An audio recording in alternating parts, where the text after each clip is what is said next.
Company मुलाज़मीन की तरह domestic workers को भी बहुत सारे राइट्स जो हैं वो मिलते हैं कि जो बंदा सऊदी अरेबिया में आ जाता है उसका पासपोर्ट उससे ले लिया जाता है और उसकी कंपनी या उसका कफ़ील उसका पासपोर्ट अपने पास रखता है। डेफिनेटली कंपनीज़ ने आपको हायर किया है, आपको ख़रीदा नहीं करेंगे कि अगर तो आप डोमेस्टिक वर्कर हैं, अमल मंजली या सह खास वगैरह के प्रोफेशन पर हैं और उसके अगेंस्ट एक सख्त एक्शन लिया जाता है कि बिस्मिल्लाहिर्रहमानिर्रहीम अस्सलाम वालेकुम।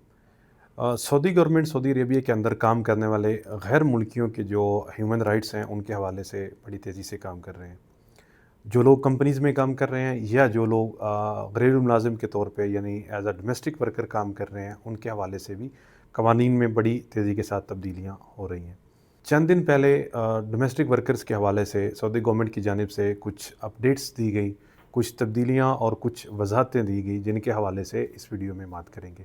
इसमें से बहुत सारी चीज़ें ऐसी हैं जो ऑलरेडी जिन पे अमल दरामद हो रहा है, लेकिन कुछ चीज़ें ऐसी हैं जिन पे पहले अमल दरामद नहीं हो रहा।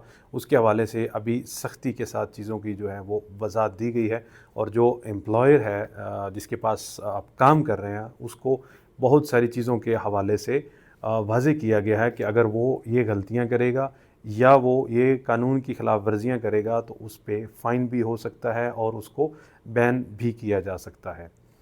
इस वीडियो में बेसिक चीज़ों के हवाले से बात करेंगे। इसका जो डिटेल्ड वर्जन है वो मैंने ऑलरेडी अपने यूट्यूब चैनल पर अपलोड कर दिया है। आप तफसीलात के लिए यूट्यूब चैनल जो है वो विज़िट कर सकते हैं, जिसका लिंक ऑलरेडी बायो में पिन है और आपकी स्क्रीन पर आ रहा है। अच्छा जी, इस वीडियो में तफसीली बात करेंगे। अगर तो आप डोमेस्टिक वर्कर हैं, घरेलू मुलाजिम हैं यानी आमल मंजली या शह खास वगैरह हैं, तो आपकी वीज़े की पेमेंट, आपका अकामा रिन्यू करने की जो फ़ीस है, या आप ट्रांसफ़र ले रहे हैं उसकी जो पेमेंट है, या आप अकामा प्रोफेशन चेंज करवा रहे हैं उसकी जो फ़ीस है, ये तमाम फ़ीसें जो हैं ये किसकी ज़िम्मेदारी हैं? या अगर आप 2 साल के बाद छुट्टी जाना चाहते हैं तो उस छुट्टी की पेमेंट या आपकी एयर टिकट ये किसकी ज़िम्मेदारी है? आप खुदा न ख़ास्ता बीमार हैं, आपकी इंश्योरेंस या आपकी मेडिकल लीव जो है वो किसकी रिस्पॉन्सिबिलिटी है? आपका कॉन्ट्रैक्ट कितने टाइम का होगा और उस कॉन्ट्रैक्ट को रिन्यू करने का क्या तरीका है, या रिन्यू नहीं करना चाहते तो उसका क्या तरीका है? क्या आपका कफ़ील इस चीज़ का मजाज है कि वो आपका पासपोर्ट या आपकी आईडी लेके अपने पास रखे? अगर आप फाइनल एग्ज़िट पे जा रहे हैं या आप ग्लोबल ट्रांसफ़र ले रहे हैं तो आपको भी कंपनी एम्प्लॉइज़ की तरह किसी किस्म की ग्रेजुटी या एंड ऑफ सर्विस मिलेगा या नहीं मिलेगा? और आपको मारपीट या गालम गलौज जैसा माहौल बना के रखे? इस वीडियो में इन तमाम चीज़ों के हवाले से तफसीली बात करते हैं। सऊदी हुकूमत ने इस चीज़ को वाज़ेह किया है कि किसी भी किस्म के जो डोमेस्टिक वर्कर्स हैं यानी घरेलू मुलाज़मीन हैं, यानी अमल मंजली या सह खास या आपके जो हाउस असिस्टेंट हैं या आपके हाउस मैनेजर हैं, आपके पर्सनल असिस्टेंट हैं, आपके कुक हैं, आपके ड्राइवर हैं, ये तमाम वो लोग हैं जो डोमेस्टिक वर्कर्स में आते हैं। इनके हवाले से वज़ाहत ये जारी हुई है कि कोई भी एम्प्लॉयर जो इनको हायर करता है वो इनसे किसी भी किस्म की फ़ीस लेने का मजाज़ नहीं है। फ़ीस से मुराद ये है कि इनके अकामा रिन्यू के हवाले से, इनकी ट्रांसफ़र ऑफ स्पॉन्सरशिप के हवाले से, इनके अकामा प्रोफेशन के हवाले से किसी भी किस्म की फ़ीस लेने का मजाज़ नहीं है। किसी भी किस्म की जो गवर्नमेंट की फ़ीस होगी वो एम्प्लॉयर पे करने का पाबंद होगा। दूसरी चीज़ जो इसमें वज़ाहत की गई है वो एम्प्लॉई के वर्किंग आवर्स और उसके वर्किंग डेज़ के हवाले से है। वो ये है कि आप टोटल 1 वीक में 1 दिन का रेस्ट जो है वो आपके लिए ज़रूरी है और एम्प्लॉयर आपको वो 1 दिन की छुट्टी देने का पाबंद किया गया है। वर्किंग आवर्स की बात करें तो आप 8 घंटे यानी लगातार मुसलसल 8 घंटे तक आपसे काम लिया जा सकता है। उसके बाद ब्रेक जो है वो ज़रूरी करार दी गई है। आपके कॉन्ट्रैक्ट के हवाले से बात करें तो आपका कॉन्ट्रैक्ट 2 साल का कॉन्ट्रैक्ट होगा और उसको रिन्यू करना या ना करना वो आप पे डिपेंड करता है। अगर आपको उसको पसंद करते हैं तो आप उसको रिन्यू करें, अगर नहीं करना चाहते तो ना करें। उसकी सैलरी के हवाले से पहले ये होता था कि जो डोमेस्टिक वर्कर्स थे उनकी जो सैलरीज़ थी वो कैश में पे की जाती थी, सम टाइम नहीं की जाती थी। उसके हवाले से बहुत सारे मसाइल थे।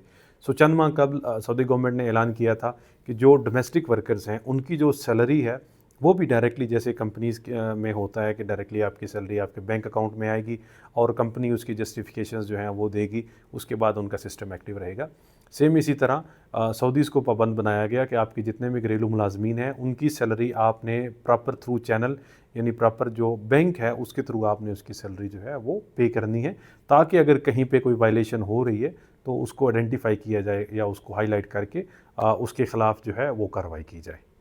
कंपनी मुलाजमीन की तरह डोमेस्टिक वर्कर्स को भी बहुत सारे राइट्स जो हैं वो मिलते हैं। फॉर एग्ज़ाम्पल आपका end of service, for example आपकी एनुअल लीव्स, आपकी एयर टिकट, आपकी मेडिकल इंश्योरेंस, आपकी अकामोडेशन, प्लस आपकी सैलरीज़ के हवाले से जो चीज़ें हैं, या बात करें एनुअल लीव्स की तो 2 साल के बाद 1 महीने की आपको पेड एनुअल लीव दी जाएगी और उसके साथ आपको एयर टिकट जो है वो प्रोवाइड करना भी आपके एम्प्लॉयर की ज़िम्मेदारी है। अगर आप 2 साल पूरे करके अपने मुल्क वापस छुट्टी पे जा रहे हैं और दोबारा उसी एम्प्लॉयर के पास या उसी कफ़ील के पास दोबारा आ रहे हैं, तो उसमें एम्प्लॉयर जो है वो पाबंद है आपको रिटर्न टिकट करवा के दे आपके होम कंट्री की। अगर आप फाइनल एग्ज़िट पे जा रहे हैं तो वन साइड की टिकट जो है वो प्रोवाइड करना वो एम्प्लॉयर की ज़िम्मेदारी है। मुसलसल आप एक ही एम्प्लॉयर के पास गुज़िश्ता 4 साल से काम कर रहे हैं, यानी आपने 2 कॉन्ट्रैक्ट पूरे कर लिए हैं, तो आप अभी जाना चाहते हैं, आप ट्रांसफ़र लेना चाहते हैं या आप फाइनल एग्ज़िट पे जाना चाहते हैं, तो उस सूरत में आपको 1 महीने की जो सैलरी है वो आपको एज़ एंड ऑफ सर्विस या एज़ ए ग्रेच्युटी जो है वो पे करने का पाबंद होगा आपका एम्प्लॉयर। इसी तरह मेडिकल इंश्योरेंस जो है वो प्रोवाइड करना आपके एम्प्लॉयर की ज़िम्मेदारी है। अगर खुदा न ख़ास्ता आप बीमार हैं या आपको कोई ऐसा मसला है तो आप 30 दिन तक जो लीव है वो मेडिकल लीव ले सकते हैं, लेकिन उसके लिए हॉस्पिटल से उसका अप्रूवल या आपकी कंडीशन के हवाले से आपकी मेडिकल रिपोर्ट्स का जो है वैलिड होना बहुत ज़रूरी है। उसके बाद एम्प्लॉयर पाबंद होगा कि वो आपको अप टू 30 डेज़ जो है वो आपको मेडिकल लीव प्रोवाइड करे। सबसे बड़ी और सबसे अहम चीज़ ये है कि आज से चंद साल पहले जो एक इमेज था, इवन बहुत सारे लोग अभी भी इस चीज़ को ऐसे ही समझते हैं कि जो बंदा सऊदी अरेबिया में आ जाता है उसका पासपोर्ट उससे ले लिया जाता है और उसकी कंपनी या उसका कफ़ील उसका पासपोर्ट अपने पास रखता है। इस चीज़ को या इस इमेज को ख़त्म करने के लिए कंपनीज़ में तो बहुत टाइम से ये चीज़ ख़त्म हो चुकी है।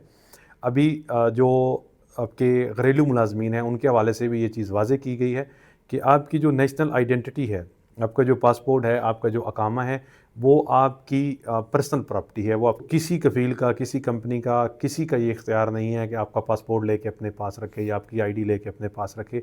आपके तमाम डॉक्यूमेंट्स जो हैं वो आपके पास रहेंगे। कंपनीज़ में क्या होता था कि जब कोई बंदा हायर करते थे तो एचआर में उसका पासपोर्ट और उसकी आईडी वगैरह लेके अपने पास रख लेते थे और जब वो छूटी जाएगा साल, 2 साल, 3 साल बाद, उस टाइम पे उसको पासपोर्ट उसके हवाले किया जाता था। लेकिन ये गैर कानूनी है, ये इल्लीगल है और अभी इस पे बहुत सख्त और बहुत स्ट्रिक्ट एक्शन होता है। अगर कोई भी केस ऐसा सामने आता है तो कंपनी को फ़ाइन किया जाता है, उसके अगेंस्ट एक सख्त एक्शन लिया जाता है कि कोई भी कंपनी या कोई भी कफ़ील इस चीज़ का मजाज़ नहीं है कि वो अपने एम्प्लॉय का पासपोर्ट या उसकी जो पर्सनल लगेज है उसको अपने पास रखे। डेफ़िनेटली कंपनीज़ ने या आपके एम्प्लॉयर ने आपको हायर किया है, आपको ख़रीदा नहीं है। इसके हवाले से सऊदी गवर्नमेंट बड़ी तेज़ी के साथ आपकी ह्यूमन राइट्स के हवाले से काम कर रही है।